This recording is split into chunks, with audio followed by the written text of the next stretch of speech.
Hi, let's eat together delicious curry with me. ကဲဒီနေ့မှာတော့ငပိရင်နဲ့အဓိကတိုးစရာလေးနဲ့အားရပါရဆမ်းပါမယ်ရှင်ငပိရကလေအမှပြထားတဲ့အတိုင်းပြစ်နှစ်ပြီးတော့လေချက်သွန်ဖြူနေရယ်ကလော်သီးရယ်နဲ့ဖြော်ထားတာပေါ့နော်ကျမဦးလေးဖြော်ထားတာပါအဲ့ဒါကိုကျမမဆက်တဲ့အထင်ပြီးတော့ငြူသီးမို့ပေါ်ကနေထပ်ဖြူပြီးတော့စားပါတယ်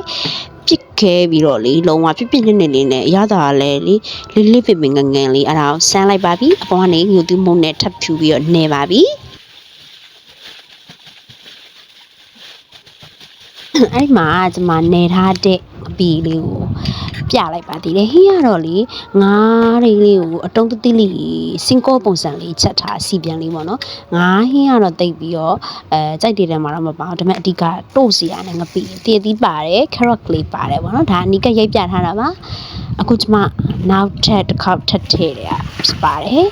ရန်စားကောင်းလို့ငပိနဲ့တို့စီရနဲ့ပဲအဓိကဆွဲနေရပါရှင်အရန်စားကောင်းလို့လေကျမဟင်းအောင်မစားဘဲနဲ့တရသီးနဲ့ပဲအိမ်ငပိဖြော်ထားတဲ့ဟာလေးနဲ့ပဲစားနေမိတာပေါ့နော်အဓိကဟင်းအောင်ကျမတိတ်ပြီးတော့မနိုင်ဖြစ်ပါဘူးရှင်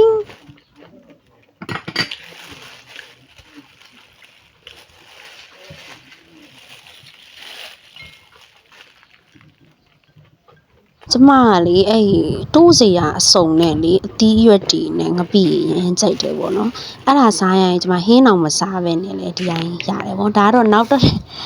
စ်ပကံတက်ထည့်ထားတာပါနောက်နှစ်ပကံရှိပေါ့နော်ကျမနှစ်ပကံမြောက်လေကုန်နေပါပြီရှင်အဲ့မှာကျမအဓိကအားရပါရစပြတာနဲ့ကုန်ကန်ကြီးမို့လို့ကျမပြလိုက်ပါတယ်နှစ်ပကံရှိပြီဆိုလဲအားရပါရကြွလိုက်ပါတယ်ကျမအရန်စားနိုင်တော့ပါလူကပိန်တလောက်ကိုတအားစားနိုင်တာဖြစ်ပါတယ်အဲ့လိုမျိုးဟင်းငပိမျိုးဆိုရင်ပေါ့နော်ငပိချက်တို့ငပြရည်ချက်တို့ငပိလို့တိုးကြအောင်လေကျမအနည်းဆုံး3ကန်လောက်တောင်စားပါတယ်ရှင်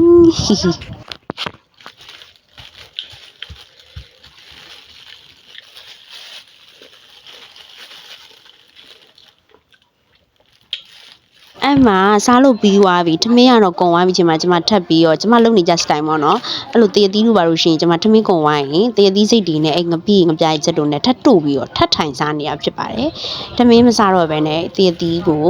ယူလိုက်ပြီးအမှသူနာဖြော်ထားတဲ့ငပိနဲ့တို့ပါတယ်အမှထပ်ပြီးတော့ကျွတ်ကလေးနဲ့ကြိုက်ပါတယ်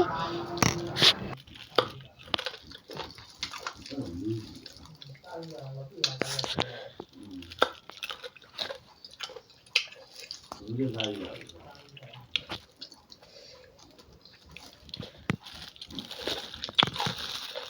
မှအရန်ဆက်လာတဲ့ခါမှာကျတော့ကျမအချိုတဲတဲ့အနေနဲ့ carrot မလာဘူးလေးကိုကျမထပ်ကြိုက်ပါတယ်အရန်ဆက်တယ်လို့လည်းအမှပြောနေပါတကယ်လည်းဆက်နေပါတယ်ပေါ့နော်နှခမ်းတောက်လျှောက်စားလာဆိုတော့လေအဆက်ရတာတွေမခံနိုင်တော့လို့အမှကျမရေးလေးပါအောင်ထပြီးတော့အဲ့ပါရတောက်နေရပါတယ်အမှရေးတောက်ပြီးရအောင်ကျမအချိန်မသက်သေးဘူးထပ်ပြီးတော့နှိုက်ပါလိမ့်carrot စားပြီးချိန်မှာကျမတရသီးကိုထပ်နှိုက်ပါတယ်ရှင်ကျမပြီးတော့လေနောက်အချင်းလဲတအားစားလုံးနေပေါ့နော်အားကြောင့်မို့လဲအရန်စီမတက်တာလားတော့ဝိတ်မတက်တာလားမသိဘူးအားနေအချင်းပဲစားနေရပါအမထိုင်စားနေပါပြီအားရပါရနောက်ထပ်ဗီဒီယိုကြီးကြရင်လည်းထပ်တွေ့ကြပါမယ် Thanks for watching